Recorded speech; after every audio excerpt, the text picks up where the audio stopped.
कोटद्वार स्थित कण्वाश्रम के इतिहास को स्कूल के पाठ्यक्रम में जोड़ने पर जोर दिया जा रहा है। ये पौराणिक और ऐतिहासिक महत्व का स्थान है। माना जाता है कि शकुंतला और राजा दुष्यंत के पुत्र भरत का जन्म और पालन पोषण इस स्थान पर हुआ था।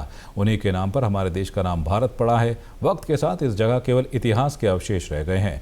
भारतीय पुरातत्व विभाग सहित विभिन्न विश्वविद्यालयों के संकायों और शोधार्थियों ने यहाँ आकर खोजबीन की है। यहाँ खुदाई में पाई गई मूर्तियों और अन्य सामग्रियां संग्रहालयों में सुरक्षित हैं। साहित्यकार और जानकार कहते हैं कि कण्वाश्रम से जुड़े इतिहास को स्कूल के पाठ्यक्रम में विस्तार से शामिल करना चाहिए।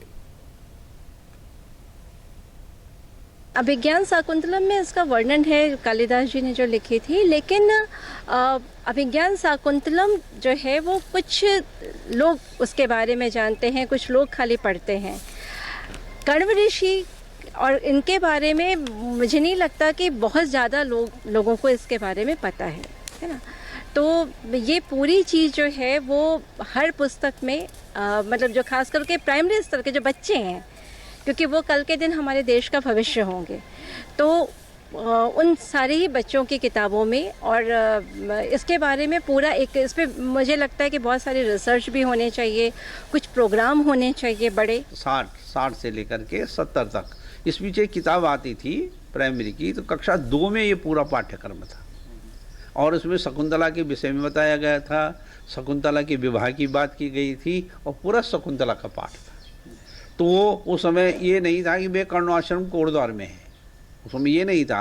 वो एक तरह से महाभारत की कथा उठा करके उसको लिखा गया था।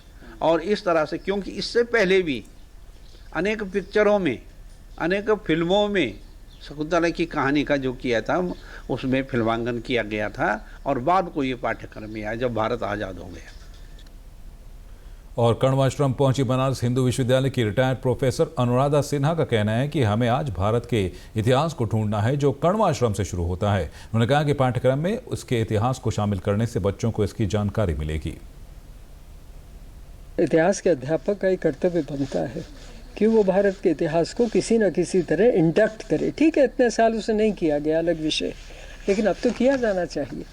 और उसमें मेरी तरफ से कम ये प्रयास है कि हम इतिहास के उस दृष्टिकोण को, उनके जो क्या कहिएगा, जो उनके प्रूफ जिसे कहते हैं, एविडेंशियल प्रूफ जिसे कहते हैं, उन सबको हम उन किताबों में लाए हैं, उनको कम्युनिकेट करें। जो आज मैंने विज़िट किया है कण्वाश्रम के बारे में और भारत का नाम किस तरह से बना और वो इंडिया से कैसे भिन्न है, इन सारी चीज़ों को रिलेटेड भले एक छोटे से फॉर्म में, एक ब्लॉक में हम अवश्य देंगे।